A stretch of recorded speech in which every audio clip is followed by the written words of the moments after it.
baada ya kuwa lile eneo sasa majirani wa pale tulipokuwa tunaabudia kwenye nyumba ambayo ilikuwa na mauzauza, basi nikawaambia waumini tuliokuwa pale, jamani, isiwe mgogoro hapa, hebu twende tukaabudie pale ninaporazaga gari, tutanunua matubai, tutafanya hivi. Na kwa kweli wakaitikia, na baada ya kuitikia kwa kweli, basi tukaamua kuondoka pale, tukawa tunasalia pale nyumbani kwangu ambapo ndipo nilipokuwa na raza gari. Na pale kwa kweli wengine tulikuwa kama watu zaidi ya 25, lakini wengine sasa ni kama walivunjika moyo, tukawa tumebaki karibu kama watu 8 au 7. Kwa hiyo tukaendelea pale, na kwa kweli kitu ambacho niseme, pale nyumbani kwangu nimeabudia pale karibuni zaidi ya miaka 3 pale. Na kwa kweli kuna siku ambazo zilikuwa zinafika, kwa mfano siku za Jumatano na sali peke yangu, siku za Ijumaa pia na sali peke yangu, lakini hilo jambo halikunivunja moyo. Siku zingine pengine Jumapili tulikuwa tunaabudu pengine watu 2, na kwa kweli niseme tu kwamba ilifika pahali hata mke wangu akavunjika moyo, akakata tamaa kabisa, akawa anaenda kusali FPCT kule. Basi nikawa na sali peke yangu zaidi karibu ya miaka 3, lakini sikukata tamaa, sikuvunjika moyo, nikaendelea pole pole. Siku za Jumatano ilikuwa inafika pahali ambapo kwa kweli napanga miranda pale, lakini hatokee mtu hata mmoja, na kwa kweli nilikuwa nashuhudia mitaani pia, lakini watu wakawa kwa kweli haiwezekani, kawa ni ngumu kabisa. Lakini hayo yote mimi hayakunikatisha tamaa, kwa sababu nilichokuwa naangalia ni kile kilichomo ndani yangu kinachonisukuma. Na kwa kweli wala sikutamani wala kuwaza kwamba niende katika kanisa fulani, hapana. Nilisema hapana, lazima niendelee hapa. Basi nikaendelea, na watu wakawa mara waje, mara hawaji, mara wanaongezeka mmoja, mara hakuna, mara hivi, mara wengine tunao lakini hawaji kanisani. Lakini nilikuwa na sali peke yangu kuanzia hiyo saa 10 mpaka saa 12 niko peke yangu. Na hiki kitendo kilifanyika karibuni zaidi ya miaka 3, lakini pia hakinikatisha tamaa. Wengine ni kama walikuwa wananipita, wanaenda makanisa makubwa, wananiona kama vile mimi nimechanganyikiwa, lakini nikaona ni sawa kabisa, kwa sababu hawajui kilichomo ndani yangu. Kwa hiyo nilishikilia kile kilichokuwemo ndani yangu. Kitu ambacho napenda kuwatia moyo watumishi, kama kweli umepata uhakika wa kuitwa, bwana, usitetereke. Hata kama uabudu sehemu hata miaka 3-4, huoni watu wanaokoka, bwana, ninachotaka kukwambia, wapo wataokoka. Wewe endelea kupanda tu mbegu, na watu watafika pahali ambapo watafanyaje? Watakuja tu. Kwa hiyo nimeendelea pale mpaka ikafika pahali ambapo sasa nilikuwa kweli nina hera kwenye shughuli zangu, ikalazimika ninunue keyboard.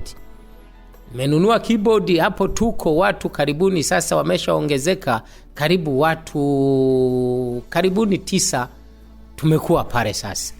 Basi tuliponunua keyboard tukanunua na vyombo.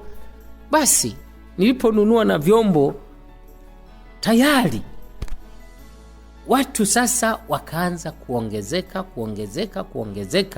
na lile eneo mpaka tukanunua viti sasa vya plastiki karibuni 30, tukawa tunavitumia pale, na watu kwa kweli wakaongezeka. Lakini ni baada ya misukosuko migumu kabisa, maana nilifika pahali ambapo kwa kweli inakatisha tamaa. Na mpaka wakati mwingine mke wangu nilimwambia, bwana, huko nakoenda kusali FPCT leo, walioanzisha pale nao walipita kwenye magumu kuliko haya. Tuko mai hapa kwetu. Mke wangu kwa kweli alikasirika, tena aliumia wakati namwambia hayo maneno. Lakini leo naye sasa mimi sikumlaumu, kwa sababu yeye hakuwa na wito. Ana haki kabisa ya kukataa, kwa sababu Sasa naona mume kama sasa amechanganyikiwa, anasali peke yake mpaka mke wake kabida shawishi na watoto wakawa wanajiendea FPCT ambako sasa kuna watu. Sasa huyu bwana ambaye sasa anataka kanisa la peke yake, aendelee kusali. Na kwa kweli sikumlaumu, maana hana wito, mimi ndo nina wito. Kwa hiyo mimi nilisimama na wito.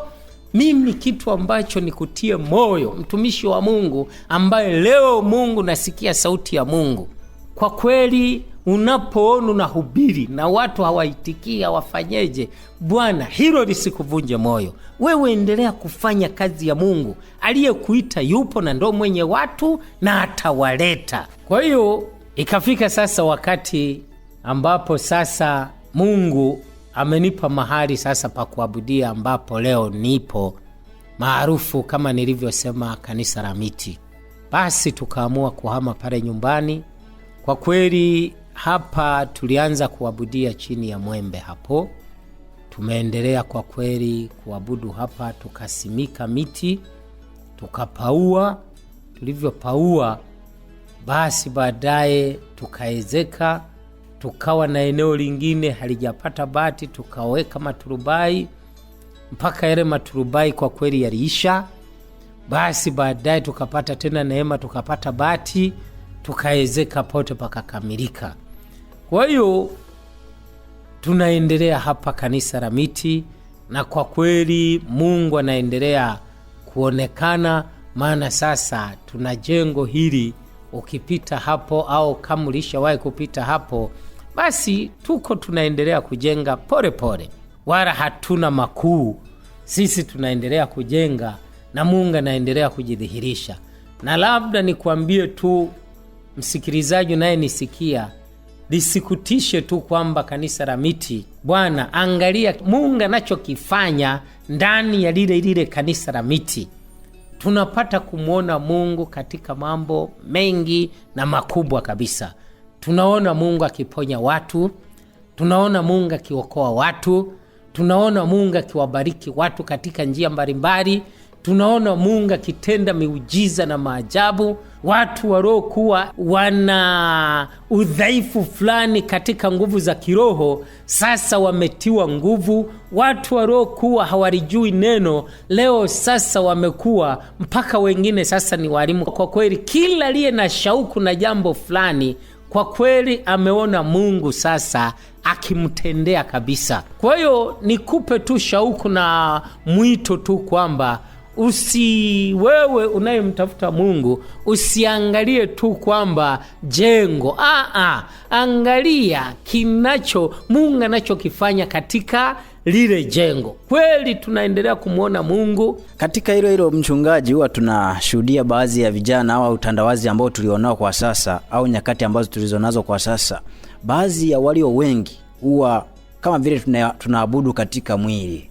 Tunatazama kwanza aina ya jengo la kanisa na mazingira yalivyo. Sasa ili kanisa lako hili tunaona ni kanisa la Miti, hali ya mwitikio wa waumini ikoje? Mwitikio kwa kweli wa waumini, kwa kweli niseme tu kwamba ni nzuri, na kila mtu anayeingia hapa anapokutana na mafundisho ya neno la Mungu yaliyoko hapa, kwa kweli tulishasema tutalihubiri neno la Mungu kama lilivyo, bila kulipunguza wala kuliongeza. Na